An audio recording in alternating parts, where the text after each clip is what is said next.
Hi, my name is March Ann Knowles, and I'm actually Bernie Gruey's daughter. I live in Georgia, and I contacted April and asked her if I might read some stories to you. So today, I'm going to read you the first one.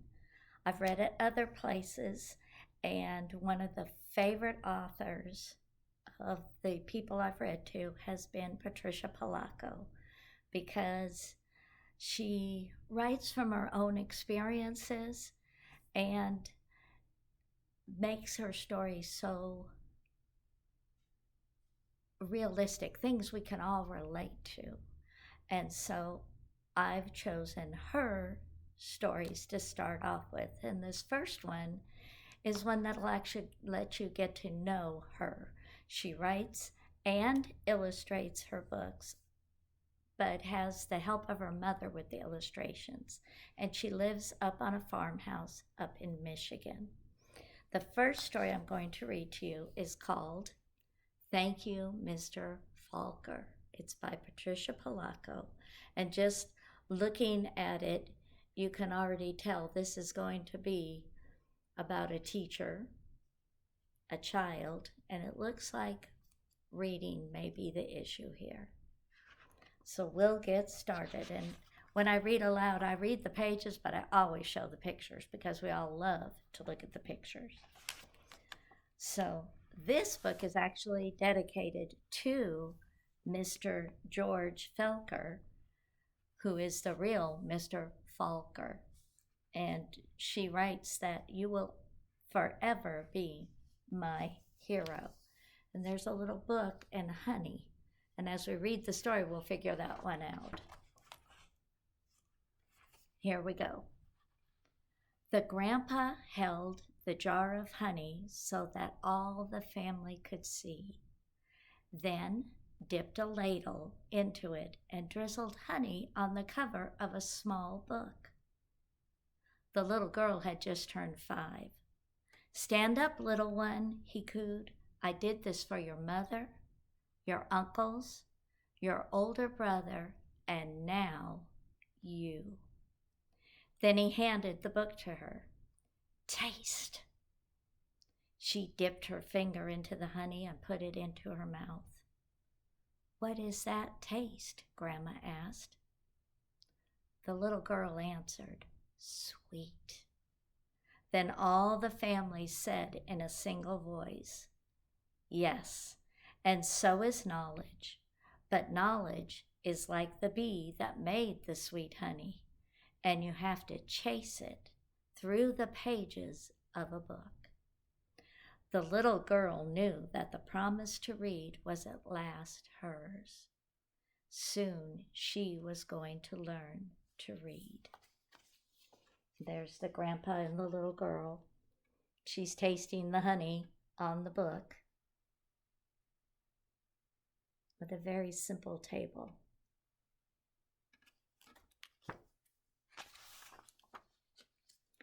Tricia, the littlest girl in the family, grew up loving books. Her school teacher mother read to her every night.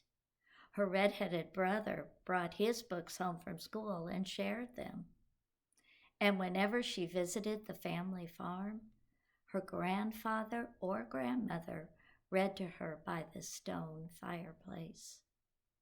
When she turned 5 and went to kindergarten, most of all she hoped to read. Each day she saw the kids in the first grade across the hall reading. And before the year was over, some of the kids in her own class had begun to read, but not Tricia. Still, she loved being at school because she could draw. The other kids would crowd around her and watch her do her magic with the crayons. In first grade, you'll learn to read, her brother said. Did you ever have one of those friends that could draw very well? Or maybe you were that person that could draw really well. I was always in awe of them. In the first grade, Tricia sat in a circle with the other kids. They were all holding Our Neighborhood. their first reader. Sounding out letters and words, they said, ba, ba, oi, boy, and look. The teacher smiled at them when they put all the words together and got a word right. But when Tricia looked at a page, all she saw were wiggly shapes. And when she tried to sound out words, the other kids laughed at her. Tricia, what book are you looking at? They'd say. I'm reading, she'd say back to them. But her teacher would move on to the next person. Always, when it was her turn to read, her teacher had to help her with every single word. And while the other kids moved up into the second reader and the third reader, she stayed alone in our neighborhood. Tricia began to feel different, and she began to feel dumb. You can look at that face. You can see her sad face, and the other kids are moving on.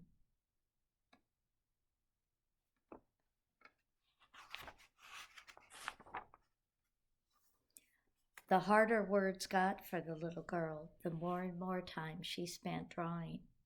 How she loved to draw, or just sitting and dreaming, or when she could, going for walks with her grandmother. One summer day, she and her grandma were walking together in the small woods behind their farm. It was twilight. The air was sweet and warm. Fireflies were just coming up from the grasses. As they walked, Tricia said, Grandma, do you think I'm different? Of course, her grandma answered. To be different is the miracle of life. You see all those little fireflies? Everyone is different. Do you think I'm smart? Tricia didn't feel smart. Her grandma hugged her. You are the smartest, quickest, dearest little thing ever. And right then, the little girl felt safe in her grandma's arms, and reading didn't matter so much. This is her with her grandma. You can tell they have a good relationship.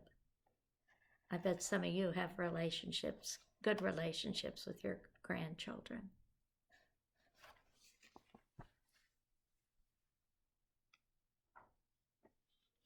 Tricia's grandma used to say that the stars were holes in the sky. They were the light of heaven coming from the other side. And she used to say that someday she would be on the other side where the light comes from. One evening, they lay on the grass together and counted the lights from heaven. You know, her grandma said, all of us will go there someday. Hang on to the grass, or you'll lift right off the ground, and there you'll be. They'd laugh and both hung on to the grass. But it was not long after that night that her grandma must have let go of the grass, because she went to where the lights were on the other side. And not long after that, Tricia's grandpa let go of the grass too. School seemed harder and harder now. Here she is with her grandma looking up at the stars. Doesn't that look like a fun spot? Do you ever sit outside and look at the stars at night? The more you look, the more stars there are. We can see tons out here because we're out in the country. Reading was just plain torture. When Sue Ellen read her page or Tommy Bob read his page, they read so easily that Tricia would watch the top of their heads to see if something was happening to their heads that wasn't happening to hers. And numbers were the hardest thing of all to read. She never added anything right. Line the numbers up before you add them, the teacher would say. But when Tricia tried, the numbers looked like a stack of blocks, wobbly and ready to fall. She just knew she was dumb. Then one day, her mother announced that she had gotten a teaching job in California, a long way from the family farm in Michigan. Do you see her looking at the little boy's head to see if something was happening to his head? She didn't understand why she couldn't read.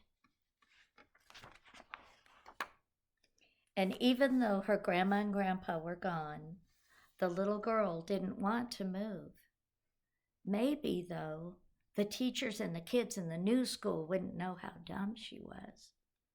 So she and her mother and brother moved across the country in a two-tone 1949 Plymouth, and it took 5 days. Do you remember 1949 Plymouths? There they are, heading off to their new place in California.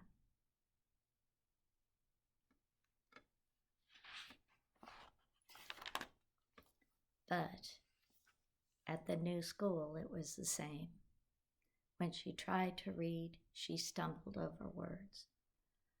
The cat ran. She was reading like a baby in the 3rd grade. And when her teacher read along with them and called on Tricia for an answer, she gave the wrong answer every time. "Hey, dummy," a boy called out to her on the playground. "How come you're so dumb?" Other kids stood near him and laughed. Tricia could feel the tears burning in her eyes. How she longed to go back to her grandparents' farm in Michigan. Sometimes kids can be real mean. Sometimes even adults can be real mean. Now Tricia wanted to go to school less and less. I have a sore throat," she'd say to her mother, or "I have a stomach ache." She dreamed more and more and drew more and more. And she hated school. Then, when Tricia started 5th grade, the school was all abuzz. There was a new teacher. He was tall and elegant, and everybody loved his striped coat and slick gray pants. He wore the neatest clothes. All the usual teacher pets gathered around him. Stevie Joe and Alice Marie, Davy and Michael Lee. But right from the start, it didn't seem to matter to Mr. Falker which kids were the cutest, or the smartest, or the best at anything.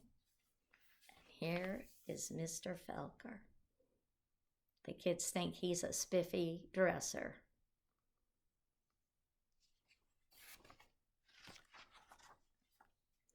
Mr. Falker would stand behind Tricia whenever she was drawing and whisper, "This is brilliant, absolutely brilliant. Do you know how talented you are?" When he said this, even the kids who teased her would turn around in their seats and look at her drawings, but they still laughed whenever she gave the wrong answer. Then, one day, she had to stand up and read, which she hated. She was stumbling through a page in Charlotte's Web, and the page was going all fuzzy when the kids began to laugh out loud. Mr. Falker, in his plaid jacket and his butterfly tie, said, "Stop! Are all of you so perfect that you can look at another person and find fault with her?" This is him showing her picture to everybody. Look at that. Everyone's looking at that picture.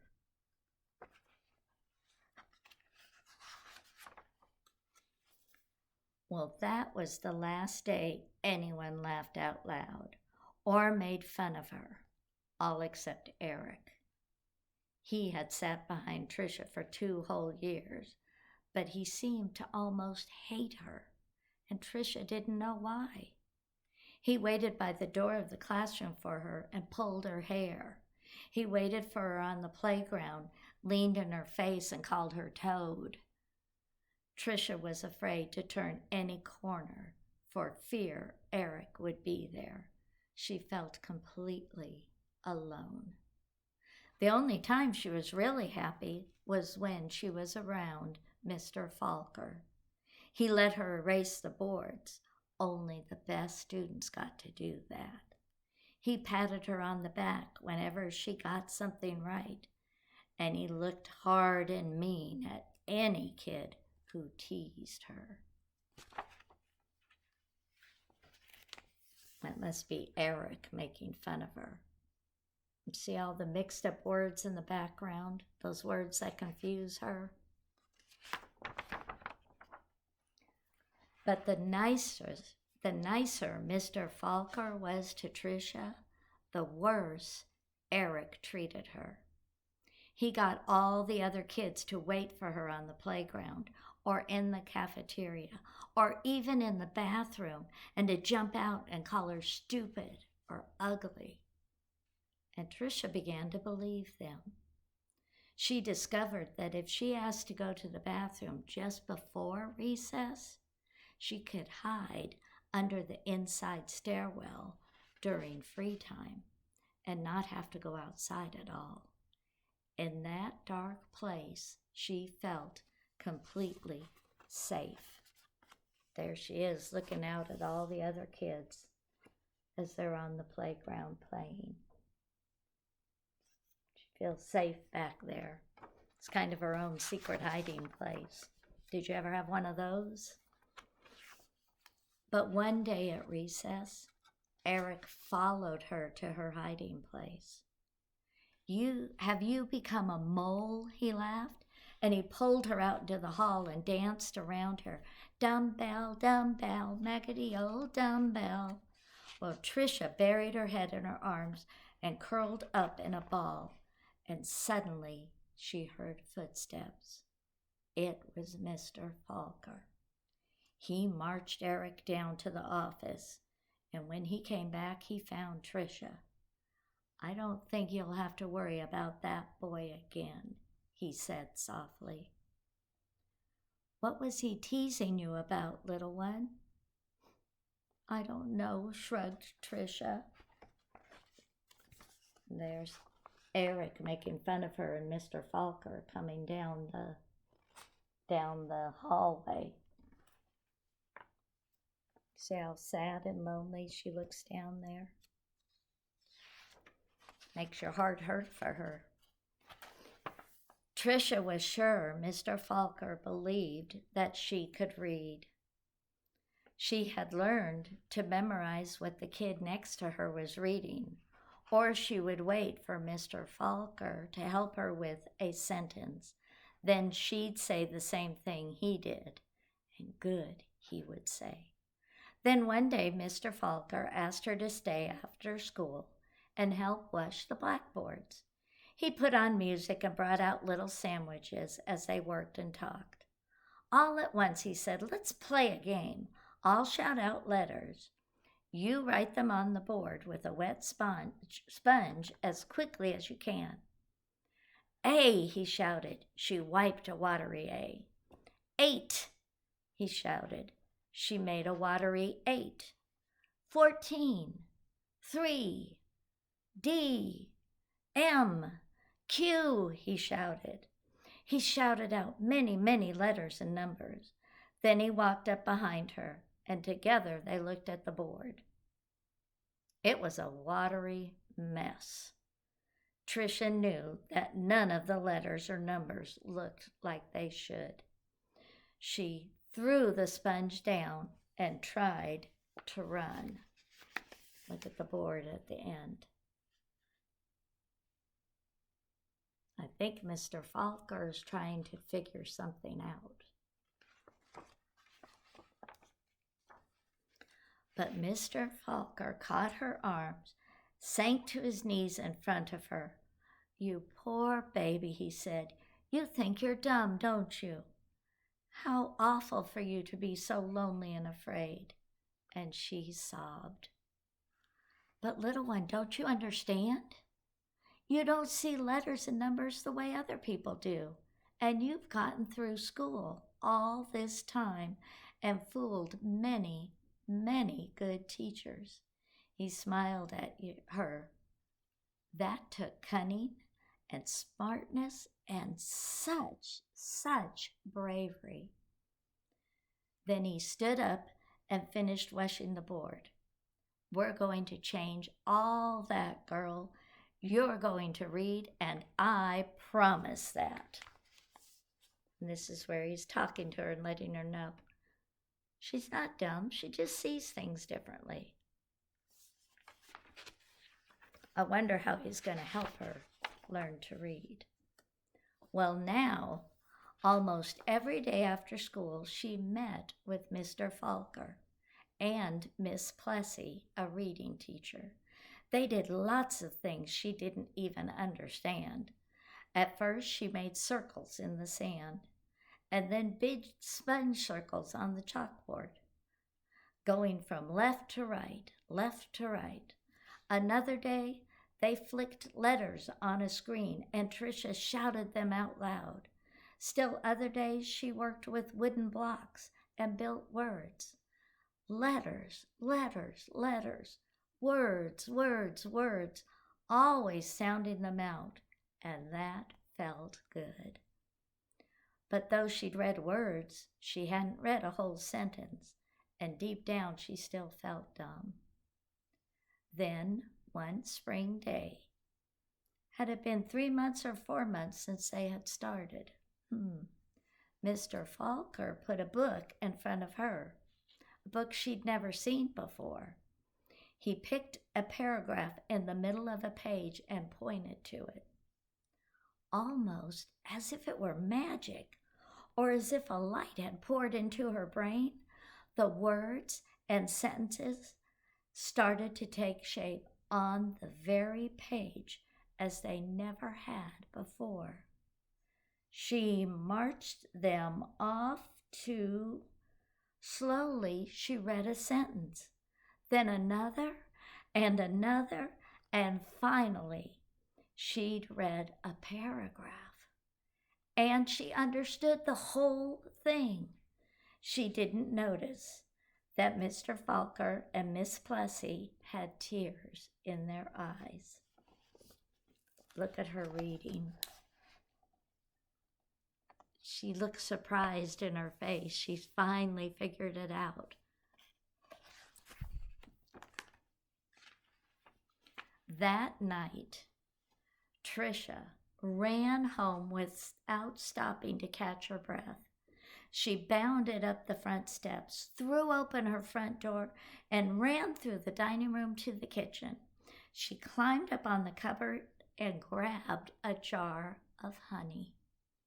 Then she went into the living room and found the book on a shelf, the very book that her grandpa had shown her so many years ago.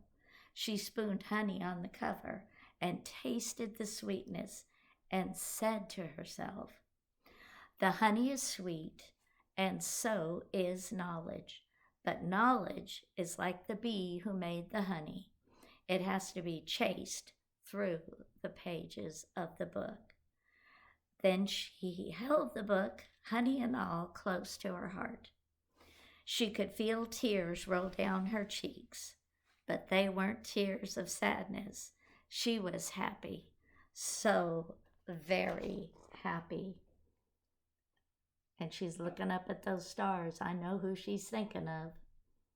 She's thinking of her grandma and grandpa. At the end of the story, there is a note, an author's note. And it says, "The rest of the year became an odyssey of discovery and adventure for the little girl. She learned to love school. I know this because that little girl was me, Patricia Polacco." I saw Mr. Falker again some 30 years later at a wedding.